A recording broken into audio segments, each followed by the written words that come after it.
Ayan. Hello po. Good morning.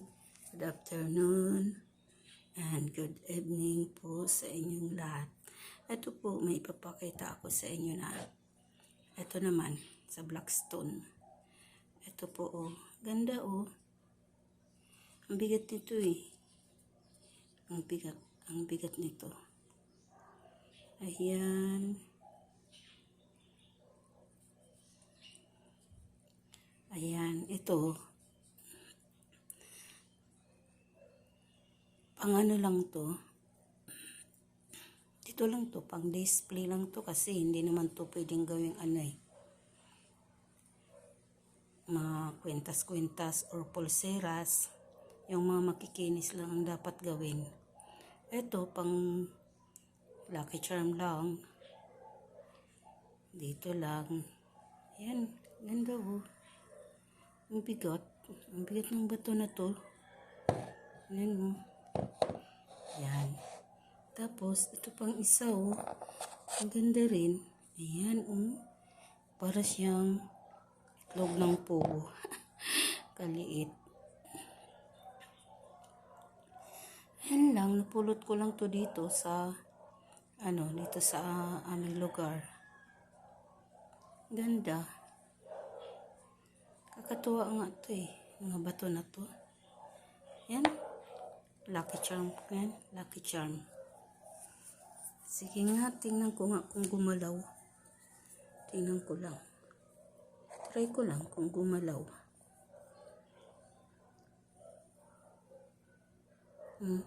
Ay. Uy, may buhay rin. May buhay.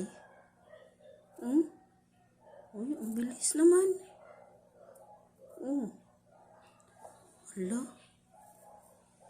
Ayan nga, kahit matatagal na nga ito. Taon na to sa akin eh. Ito pa yung mga kauna-unahin kong mga nakuha. Dito sa aming lugar. Itong maliit na to. Mga to eh. Lucky charm. Bilis. Parang itlog ng pugo kalaki.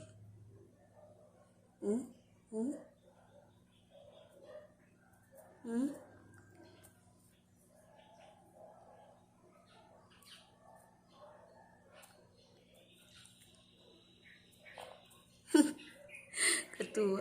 May gabay to eh. Pag mga ganito, may mga gabayan eh. Hindi ko lang alam kung ano mga nandiyan kasi wala man akong third eye. Hindi ko matukoy. Pero nakikita ko ang kanilang mga itsura. Ayan, tingnan nga natin.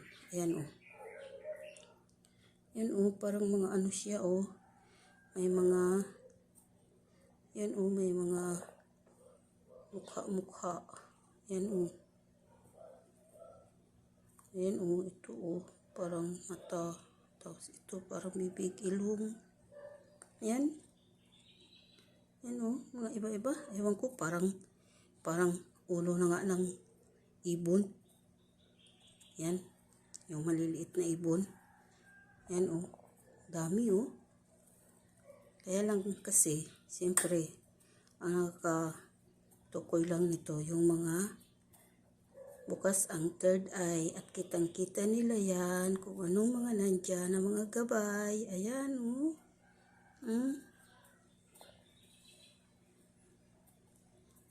Yan, madikitan mo lang oh. Gumagalaw. Tapos ito naman na isa. Lucky charm din to. Parang meteorite naman yan. Ang tsura naman ng bato na to. Ayan, ayan, ayan ang aking mga bato. Ayan oh.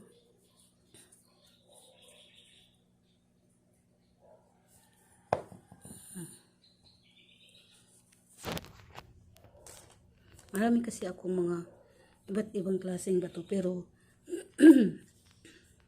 siyempre hindi ko naman matukoy kung anong klaseng bato yan dahil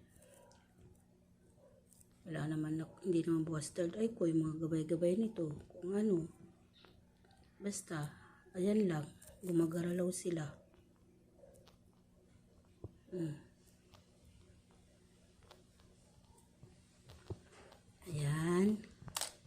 Kasi, ngayong, ngayong 2024, running 60 na kami ng aking asawa.